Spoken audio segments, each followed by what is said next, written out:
What's up, everyone? Welcome to the Thursday night Showdown show right here on RotoGrinders. I am Justin Carlucci. That is not Toe Tag and Tambo. It's Jordan Cooper. What's up, Jordan? Hey, it's been a hectic week. We got obviously the election stuff going on. We got COVID news coming out. People in, people out. Especially the game tonight. The inactives came out, and it's like it's who's active? I mean, like everyone's active and everyone's out. So in recent memory, this is one of the most unique showdown slates there is, because salary pretty much doesn't matter, and projections practically don't matter, other than maybe Rodgers and Adams, because the Niners side is, who knows what's going to happen.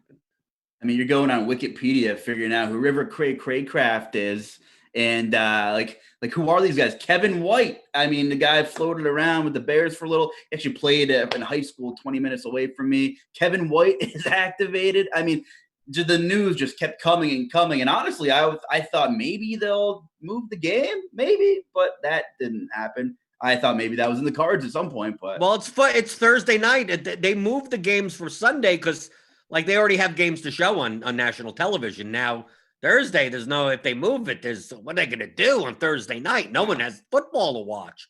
So you knew this was going to happen because the NFL is about money, but we're about money too, right? Because we want to win some on Showdown, and of course, Justin, you're probably more of a chalk donkey, right? Which is fine. Whatever you want me to be, Jordan. Right. Well, you play the single entry stuff. So I understand that you're trying to build somewhat differently, but still have good value. And I'm more of I play the lottery contest where I'm just I want to be first and the only one being first. So I may have some, this slate, boy, if you fade Rodgers and Adams, you could, you're leaving 20,000 or more on the table. And with this ownership, literally they're both going to be 95% owned. And maybe I'm just going to make lineups and just hope I don't know, first quarter injury. Seriously, there's many different avenues, many different scripts you can come up with. For showdowns, I tend to play a little more multi, especially tonight, where there is going to be a hell of a lot of variance and a lot of unknown tonight. So I might throw a few more GPP bigger field lineups in tonight. $1 million up for grabs on DK again. So if you want a chance to get unique tonight's the night. Good Lord. What kind of we just got some RG ownerships that just came out, and I don't know if I've ever seen a player higher than 95% according to our RG lineup HQ, and we can't spill all the beans there, but that's Aaron Rodgers' projected ownership right now, 95, Jordan. Yeah, but I think the key to this slate is going to be what people do with Aaron Jones.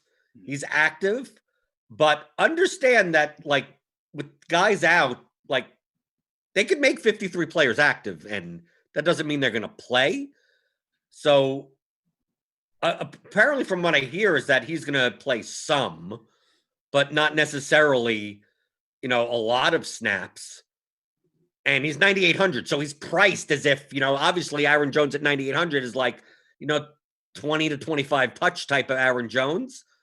We still have him at 22.8% owned. I was thinking beforehand of if he's active, maybe I play him. And it's a low scoring game and somehow Jones beats out Rodgers and Adams score. Right. But it's almost hard to see that in such, if you think he gets limited touches, how that even happens. Right. No, for sure. And you got Tyler Ervin expected to pick up the work, and Dexter Williams as well, who came up off the practice squad. Williams is the guy that came up off the practice squad, and we have him. RG has him coming in at 8% more than Irvin. Thought that was interesting.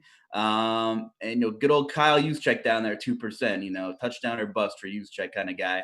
So yeah, a good point on Aaron Jones. On the flip side, a lot of recency bias, and rightfully so. We saw what Dalvin Cook did to Green Bay on the ground, and the Packers have had some trouble throughout the year stopping the run. So you have Jerick McKinnon and JaMycal Hasty. With the many injuries San Francisco has dealt with in the backfield in their own right. So it's tough. It seems like Hasty is going to get the early down work. McKinnon played more snaps last week. He's probably the better pass catcher. So, I mean, you could, they're going to be popular plays. Absolutely. But, it could be a contrarian look, using one of them as a captain. It's 2020. Anything can happen. I mean, look what's been going on all week. NFL acts like nothing else is going on, that they can't push back the football game, Jordan. Right? There's not anything else in the world going on right now that nobody's interested in. So I want to give a shout out to Jacob Mills in the YouTube chat. He did. He's calling me out, and he wrote a whole article on fading both Adams and Rodgers on RotoGrinders on the blog. Like there are blogs. You could write your own blog on RotoGrinders, and there's even a little blogger of the month contest. You could win some money if you put out good content there. You don't have to be you don't have to be me, you don't have to be Justin, you don't have to be Noto or Cards or any of those guys. If you want to publish a piece of content on RotoGrinders, make a blog post, tweet it out. If you're going to be nuts like I am, and apparently Jacob is, let me know about it. Good point. Absolutely. And that'll definitely make your lineup unique. I mean, you can leave 5, 6, 7,000 on the table and not bat an eye at all tonight. Like you said, if you fade both, you're looking at what, 18, 20K maybe, depending on what kind of script you can build. Another guy, Jordan Reed, is back, Mr. Concussion himself, back. I don't know why the guy still tries and plays. It's like his health is that key here every time he takes the field. But the guy is always a threat. All right. Do you have a favorite script for this game? Like, just generally speaking, was it a 7-point spread last time I checked? Are you surprised that number is where it is, or do you think it's about right? Well, I don't even care about the spread. I care about being unique in Showdown. So you have to build scripts that no one else is building. So I'm looking at this going, okay, doesn't mean I fade Adams and Rodgers, the passing game for the Packers. But then we got the running game for the Packers. I'm not sure Tyler Ervin is the guy. Maybe Dexter Williams is going to be more of the 1 and 2 down type of running back, the touchdown equity. I think people may come off of Williams because Aaron Jones is active, and maybe Aaron Jones doesn't see goal line carries. I don't think Irvin's taking the ball in on the goal line. And people may be looking at the last game going, well, look, Adams got like 3 goal line touchdowns on these short passes. And I think the negatively correlated play is Dexter Williams. Of course, Dexter Williams is free. Most of the player pool, he's a $200 running back that may end up getting 15 plus touches in this game. When salary is not an issue, who says Dexter Williams a captain? You play him at captain. Maybe he gets a 100-yard game and 2 touchdowns. It's not like you could still play Adams in that lineup. You could still play Rodgers in the lineup because from a raw points perspective, they probably still get double digits. So, you're still fine there. But now at a $200 captain, you could play everyone. You play Mullins, you could play the Niners. You don't have to play the cheap Niners. So maybe if you're not going to play the cheap Niners, maybe you don't play Mullins because obviously they correlate because if Mullins is a good game, obviously Trent Taylor and these guys at their prices will put up enough of a score. So maybe you stack. This is how nuts I am, Justin. You put Dexter Williams in the captain, Adams and Rodgers, so you're still taking on the 90% owned guys. Right. And then you play both Jerick McKinnon and JaMycal Hasty. And maybe put Mullins there for raw points, and like none of the $200 guys get there for the 49ers. And maybe that's a way to be unique. Right. And when you have some free square guys, like you said, most of the player pool is, you're probably a little more worried about raw points on DK than you are, FanDuel. The salary doesn't change. We don't spend a lot of time on FanDuel on the show typically. Tambo and I typically prefer DK. You're getting live scoring that day, so it's just nice to play on DK. Also, you make a lot of good points. Love the Theory of DFS podcast. Love what you do with Eric. You guys are brilliant together. Give a quick plug about that podcast you do real quick, Jordan. Right. I do a podcast on Tuesdays. You can subscribe to it on iTunes, Theory of DFS. And the podcast represents how two sharp DFS players would talk to each other off of all these shows, essentially. Like if you play high stakes single entry, if you're playing massively multi-entry at the highest level, this is how two good players would talk to each other. I'm not saying that we're talking down to the audience or anything, but where like the plays go out the window. Like it's not about who to play, but just about the theory, the game theory and strategy. So me and Eric every week, and we'll get to NBA and MLB eventually when they come back, but during the NFL season let's take a look at the past slate and what concepts did we use in our decision making. A lot of times they were wrong. It didn't come out right. But so you could use it and think about those types of concepts for future slates and be able to implement them in your way. Like I said, on this showdown, I'm looking at my goal in the contest that I'm playing is to win first place with as little duplication as possible. Justin's goal, he may be playing 100, 200-man contest where, you don't have to go completely off the board to get a unique lineup. So, he could play a Rodgers stack with a little differentiation there and take down first place for a 5-figure score. Me, I'm going for the million. Like I know the way that I think. I go for the million. So it's not that I like Dexter Williams and captain, because that makes normally you don't play a $200 captain in Showdown, but this is such a unique slate where where's the negative correlation to Adams and Rodgers? Like that, I can't see where else it would be. Lazard, maybe? MVS? So you're still playing Rodgers, but you're not playing Adams? Maybe? But I could have to expect other people go that way. So, like, if you want to listen to the podcast, Theory of DFS, get more into the mind like that and not necessarily like what's the chalk plays? How do I, make a lineup that may be good for a double up or a small field contest? And, how to get a little outside of the box thinking. Good stuff, as usual. It's just like if you walk into a bar and Jordan and Eric are having a beer and they're talking about what's going on and good theory, correlations, theory, lineup construction. That's what you should be focused on more than quote unquote player X versus player Y. Who do you like? Who do you like? Jordan, Trent, Taylor, or Richie James tonight? Well, who knows what's happening with the Niners? Who do you like, Dwelly or Reed? We don't even know how much Reed's going to be on the field. So, like, how about Juice Jack? Who knows? I mean, the 49ers literally can line up. They could have Hasty and McKinnon on the field at the same time. Absolutely. They could have McKinnon lining up as a slot receiver in this game. Like, I just don't know how you could possibly predict this. And Shanahan, have a pretty creative play caller who likes to put his players in the best positions. You make some good points there, for sure. They're going to have to mix it up to stay competitive in this game. Absolutely. For sure.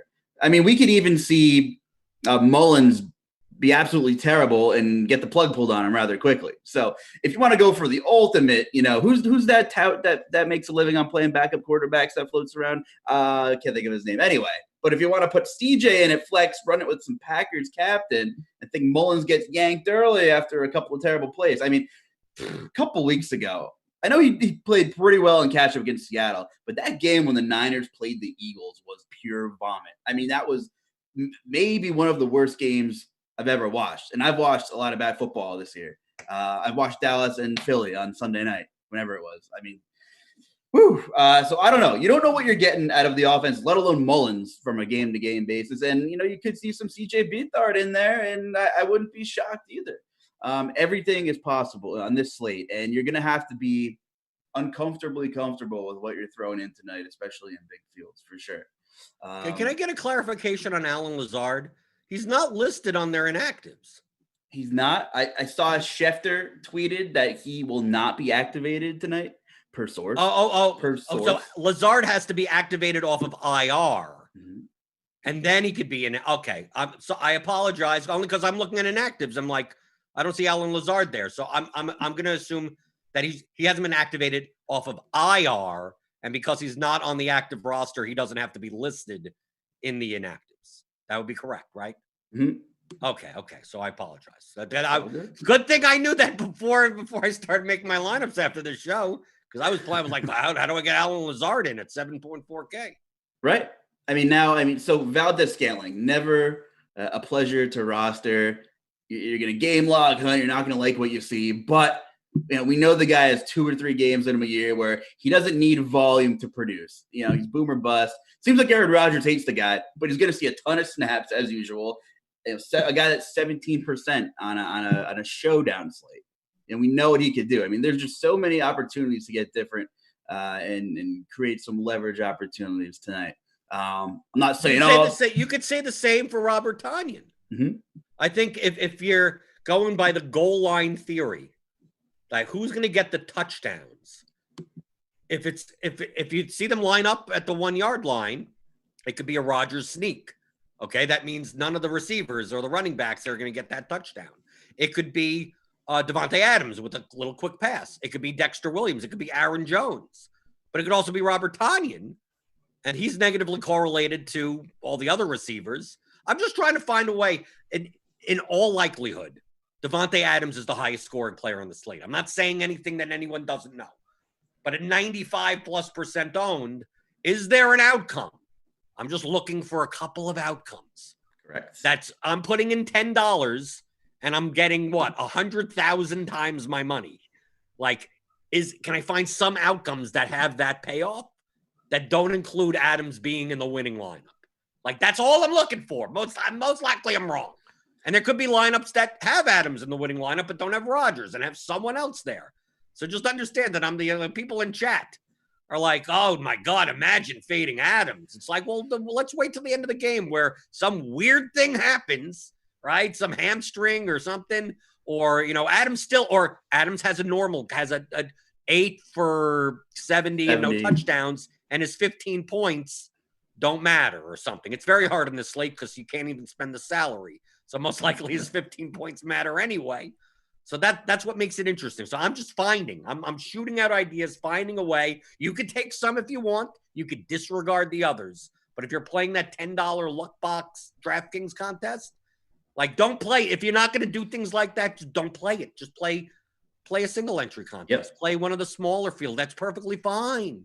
Justin knows way more about those than I do because I try to play those. I play nutso, and then I wonder why I'm in 89th place at the bottom of a 100-man contest and go, oh, I didn't have to get that different. Last week, 3 of his 7 catches were touchdowns. Just an incredible, you can't replicate that week after week. Granted, the guy gets a ton of volume, no surprise. The football's going to get thrown his way. It doesn't matter if Jason Verrett or Jason Sehorn are on him. It doesn't matter. They're going to try to get him the football regardless. So you make a good point, though. Adams is a guy who you're playing single entry, you're playing more optimal type builds. You're probably going to put him in. But if you're playing the Millie and you're saying, well, I'm going to fade him in the Millie, I can't hold it against you because you should have some builds without him. And if you're playing a limited amount of entries in a 150 max like the Millie, you might not want even to run any captain lines with Devontae Adams just off of the pure leverage. Like you said, there are outcomes. There's always outcomes. Typically, Mercedes Lewis could come in and catch a touchdown off a play fake because Sternberger twists an ankle or runs out of breath to play before. You don't know. Imagine playing a kicker captain this slate. The other night, a kicker captain took down the Millie. Right? Was that Oh man, my brain Suck up took down right. Of course, it was split a bunch of times, but there you go. The defenses. Who's playing the defensive captain this slate? Because you don't need. There's literally. I'm not even sure. I haven't done it yet. Now that Aaron Jones is in, I guess you can. If without Aaron Jones in, there were there's 3 combinations that you even spend $50,000 in salary. Yeah. Even with Adams at captain. So I believe that in large field GPPs with a lot of casual money And people are just more susceptible to say, how do I spend as much money as possible? How do I get close to 50,000? So, I mean, the normal part of my process on these showdown slates is to purposely leave $5,000 on the table. Right. This one, you have to leave 5,000 on the table. So now I'm thinking, how do I leave 50? More? How do I leave more? Right? Yeah. You go back. First of all, results database we have here, results DB. One time I thought maybe that stand for Dan Bach, results Dan Bach. I don't know. But you go, one of our great tools, you can review past contests, take notes, see what the best lineups, see what's going on, see what the best players are doing. And we've seen a bunch of money left on the table in a couple of unique solo winners this year in Showdown. And that's, if you don't want to be duped in a contest with 170,000 plus entries, that's what you're going to have to do.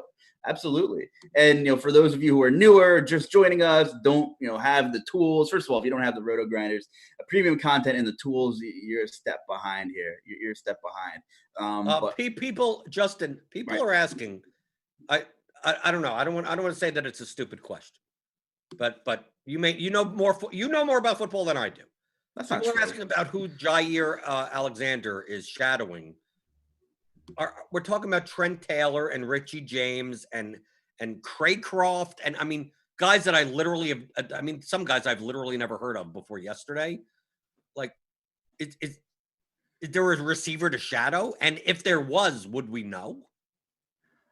You can only see what they've done in past matchups, and it's hard to matchups with who? With practice squad players? Well, I just mean some schemes, some corners shadow more than others. But you're right. Where's the necessity to shadow here? I would not be worried about shadowing any of these guys tonight whatsoever. Right. So I mean, are they scared of Kevin White? Oh my God, we don't want Kevin White to beat us. I mean, really? We got to take him away from the field. Yeah. If we could shut down Kevin White, we got this game won. And it's not that I don't weigh that, and I don't weigh wide receiver corner matchups in, because I do, just not a ton. I mean, if you're in this chat right now and you've been playing Showdown and you've played the Rams, we've seen Cooper Kupp in like a bajillion smash spots, and stupid Jared Goff just can't get him the damn football this year. I mean, we've seen Cooper Kupp in some ridiculously good matchups. So it's more or less like, who's throwing the ball? I'd be more concerned with, with how much exposure you want here. And, it's just, there's so many cheap options that I'm curious about, the captain ownership on some of these cheap guys. I don't know. Are more people going to do it than we realize? Salary is unlimited, but this is just such a shit show of a game. I had to sneak that one in there. To really analyze, because there are many things we don't know. Which receiver under $1,000 do you like the most? Well, I don't know. I don't like Nick Mullins. I don't like Beathard. None of the receivers are actually good. Jordan Reed, how much is he going to play? He's been hitting the head 20 times in the last 3 years. So I don't even know what to tell you here. I mean, okay. So Jermichael Hasty and McKinnon, we saw Dalvin Cook smash the Packers on the ground. These guys aren't Dalvin Cook. This isn't the Vikings offense. As much as I hate Kirk Cousins, he's much better than either two of these other quarterbacks. They're more of a formidable team that really hasn't caught the injury bug. So if you want to captain Jermichael Hasty or Jerick McKinnon, like, go for it. Go for it. But that script is going to be hard for me to endorse. I'll endorse it. Okay, sign off on it. So I endorse the perfect negatively correlated script to an Adams ceiling game would be a 49ers rushing ceiling game with one of the two running backs, and you just hope that one of them runs into 100 yards and 2 touchdowns. And the better way of putting it, instead of thinking of game script of like who will win and how they will win, think in terms of game score and game environment first. So this game currently has 48.5 total. Now, as the total goes up, the correlations go up, which means that if this is going to be a high scoring game, the players that are in the winning lineup are more likely to be correlated with one another. So like Adams, Rodgers, Mullins, Taylor, that those types of combinations, or the running backs, obviously. In lower scoring games, lineups, the scoring is very minimal from player to player in comparison. So the correlation doesn't give you as much of a benefit. So I think in terms of, like you said, with McKinnon and Hasty, I'm not saying that that the 49ers win. I'm not even going to say that they lead at any time in the game. But maybe Rodgers spreads the ball around enough that Adams doesn't get there at 12.4K. He could still be in your lineup, but just not in the captain spot. But the 49ers maybe come out to a lead to begin with, and they start trying to take time. They don't want to pass to Craycroft and all these guys. So they're like, okay, here's McKinnon for 2 plays. Here's Hasty for 2 plays. Here's McKinnon for 2 plays. And then a Jordan Reed touchdown or something like that. And you're sitting there with none of the 49ers wide receivers. And you're sitting there with a Jordan Reed, one of the running backs and captain, Jordan Reed. You don't even need Nick Mullins in that lineup. You have Rodgers and Adams. You get your raw points there. And maybe you're still unique. So you're not, but that would work better in a lower score, not a low 7-3 type of game. But like, don't think in terms of this game is going to be 48.5 points. Well, what happens if it's only a 30-point game? It's a 17-13 game. What happens if this is a field goal fest? So who's better to roster on a field goal fest? Well, probably not goal line carries, right? Now you're playing the cheap receivers. You're trying to get, PPR points everywhere, the kickers and defenses, and you're sitting there with you still have Adams and Rodgers there, right? Because you still need raw points. But you're sitting there with a team that's only spent $32,000 in salary. But for that game environment, it does make sense. So don't think of who's going to win and who's not going to win. Think of, what's the scoring of the slate going to be? And most people roster for high scoring events than low scoring events. They certainly do. And we're just fresh off a kicker showdown winner, where Suckup was less than 1% owned at captain, I believe. It was right around 1%. They rarely win. The kicker captain. Absolutely. It's ridiculous. If you did that every slate, if you rostered a kicker, never rostered a kicker on a slate and captain, you're more likely going to be fine than the very few times that it happens. Yeah, it was pretty crazy. Good point on the backs. Like where your head's at. I'm multi-entering tonight, man. You called me a chalk donkey before the show. You're right. I do play a lot of single entry and some higher stake stuff. But tonight I'm a sucker for the millie sometimes, for sure. I get big eyes, see that big prize pool, and there's just a lot of unknown here.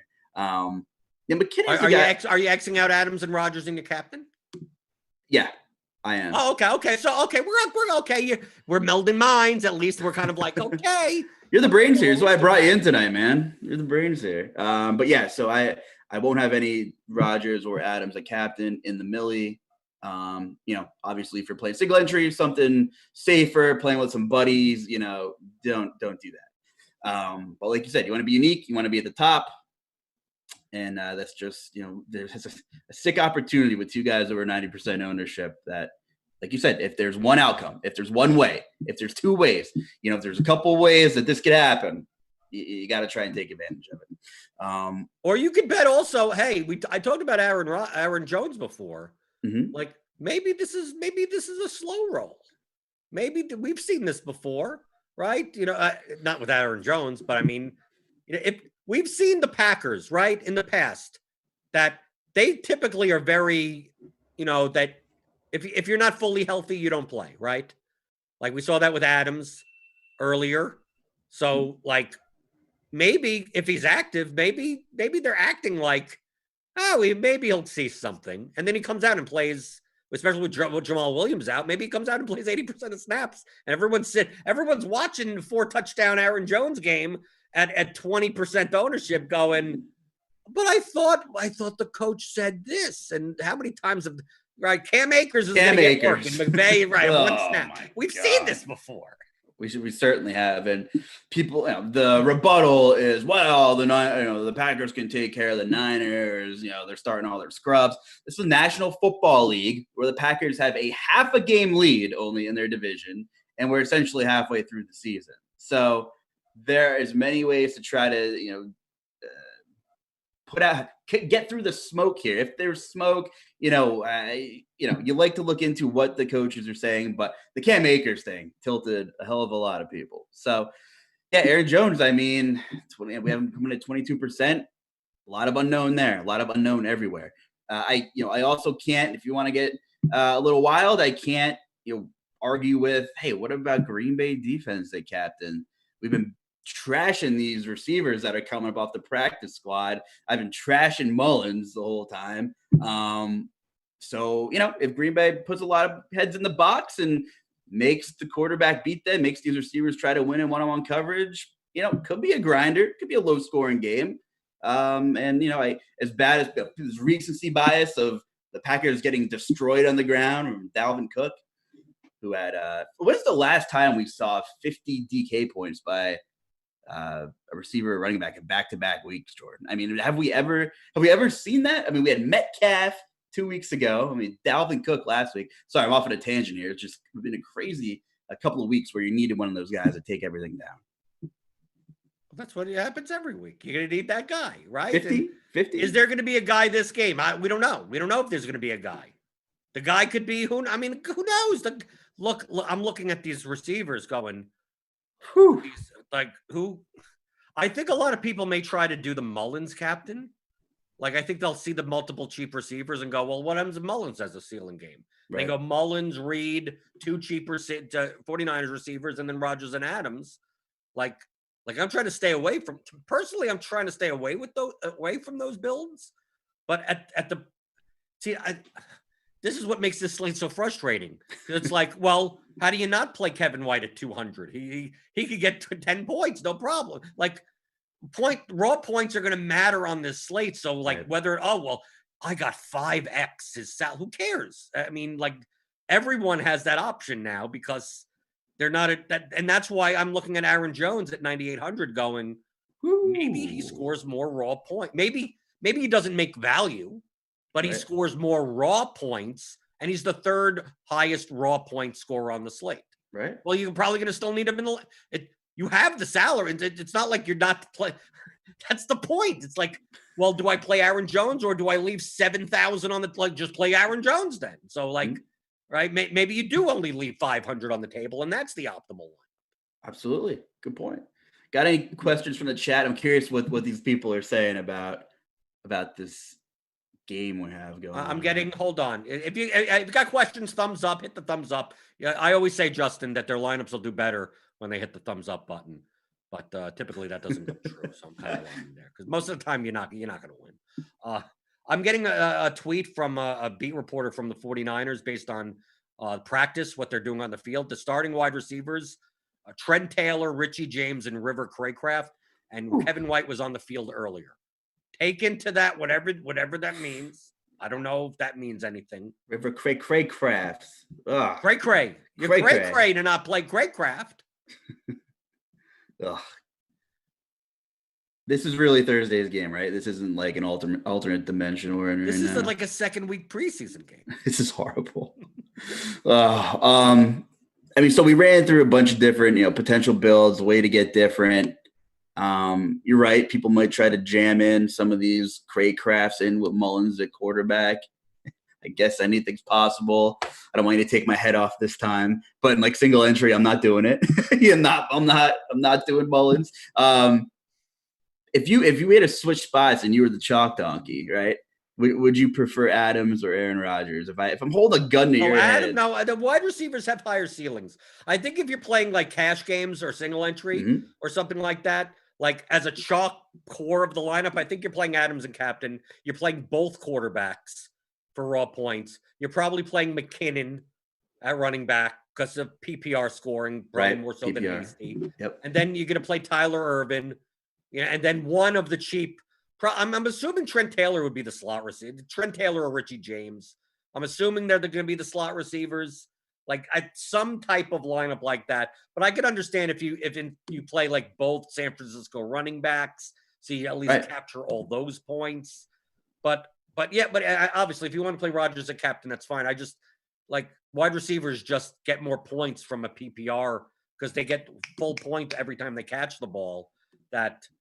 And with Adams' target share on the Packers, I mean, I think Adams is the better captain, and he's 12.4. He's the most expensive player on the slate, and I built the lineup with that would be like the cash construction, and it still leaves more than 2,000 on the table. So it's not like So it's not like you need it. Absolutely. Right here at RotoGrinders, lineup HQ, it's so easy. It's so accessible. You need to take a little time, if you get serious and you want to make your lineups perfectly correlate if you're spitting out 150 of them. But, you can set your randomness sliders right here. How many lineups do you want to build? How many unique players? And the big one is, the salary sliders here.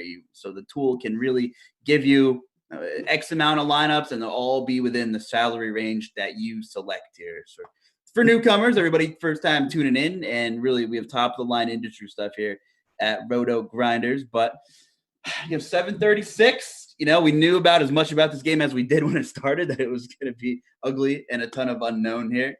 Any other questions, guys, coming from the chat? I know you got some stuff out there. Like, what's on your mind?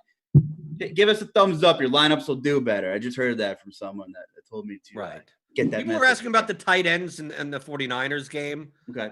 Like, Reed projects better than Dwelly, but obviously either of them could catch a touchdown. Sure. Right? Like I said, the Niners are going to be tough.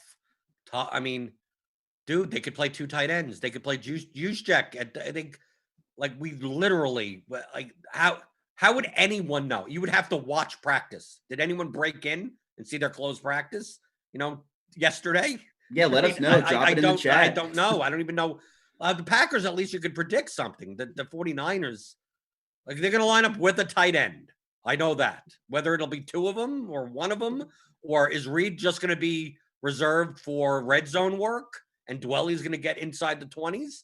Or is Reed barely going to maybe Reed barely plays. Maybe they just they don't have any slots on their roster and they activate him, and Reed, we see tweets going into the second quarter going, where's Jordan Reed? And he's not on the field, right? It could be that. For sure. Dwelly's cheap too. You're talking about these cheap receivers, but with all the money you're leaving on the table, 4,800 doesn't really put a burden on you if you want to slide in Dwelly into one of your lineups. But yeah, whenever the Vegas odds on Jordan Reed injury tonight, because it just seems like every damn game the guy is leaving early. Let's see here. And someone in the chat, Yes Man, is asking how much Aaron Jones and Captain and Flex would he use? I never think in terms of exposures, so how much doesn't matter to me. But I think he's negatively correlated to Rodgers and Adams. So if you're going to play a lineup where you fade Adams, I would put Aaron Jones in. Or you're going to fade if you're going to fade Rodgers. So if you're going to fade Rodgers, you're fading touchdown passes. So how do they score? So who says that Aaron Jones, and you play Aaron Jones and Tyler Ervin? Because obviously, if Aaron Jones scores the touchdown, I'm going to assume that Dexter Williams doesn't, right? I think they're one more negatively correlated to each other. So just think of the lineup. And how many lineups can you build like that? If you feel like building 5 lineups, then just build 5 lineups like that. How much? Build 74 lineups. If you want to go all in on that type of angle, then go do it. But yeah. I think it's perfectly fine to play Aaron Jones and the captain and hope that maybe the coaches lie. Which is definitely something we've seen, this season recently. Absolutely. And that's some sick leverage. Absolutely. Definitely. That's direct. Look how much if Adams and Rodgers don't get there and Jones, right. You're literally busting 90% of the lineups in the entire contest. Yep. Absolutely. And even if he's limited, but they're in the red zone, if they're inside the 10 multiple times, he can play 30% of the snaps and score twice. Is it likely? Maybe not, but it's an outcome, right? Get your best. All you need is an outcome. Save them for the red zone. Put your best players on the field when you're close. Get them in there. It can happen. Absolutely.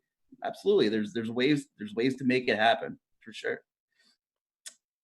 Jordan, anything else on this game? I don't even really know what else to say about it, to be completely honest with you.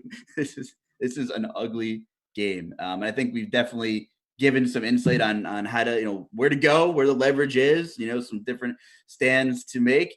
If you get anxiety because they're leaving money on the table, I would just skip tonight. If you're one of those people, it's like, wow, I have 49,200. I'm leaving 800 on the table. Oh, I'm gonna swap up with 2 minutes before kickoff and try to get as close to that 50K as I can. You don't want to be playing tonight because this isn't the slate for you. Right, and you're the type that doesn't mind leaving 20,000 on the table. This is the slate. There are most of the time on these shows, Justin. We do these showdown shows. I do Mondays, you do Thursdays, right? I'm filling in now for Tambo, and he talks about it. A lot of times we talk about like the normal play, with Adams, Rogers, McKinnon, the guys, the normal guys, right? And then we go, then like at some point in the show, you look at the salary structure and go, is there anyone underneath the kickers and defenses that will at least see the field? Like, I'm looking for guys that will he see the field for 3 snaps? Maybe I could play him. Well, I mean, we're looking at Richie James.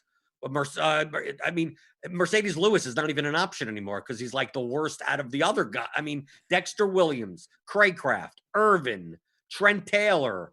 Like when you look at Jay Sternberger is the type of guy, like maybe he catches a red zone pass. He's 1,800. He feels like he's $1 million overpriced to me on this slate because there's so many $200 and $400 guys to play. So you can't think of it as like a normal showdown slate of like, well, I can't play River Craycraft. It's like you're playing insert 49ers wide receiver here. And unless you think that the 49ers are only going to have like 58 yards for the whole game, like it's impossible for these guys not to get points somewhere. And as long as one of those, you have to think from a game theory perspective. If you're going to roster a defense this slate or a kicker, if any of the cheap guys down there outscore the defenses or the kickers, then the defenses and the kickers are not going to be optimal. Like it's going to be that guy. It's going to be that you always have to have a slot in these large field contests that beats the cheapest guy's score. So whoever the cheapest guy, you can even look. Who's the cheapest guy?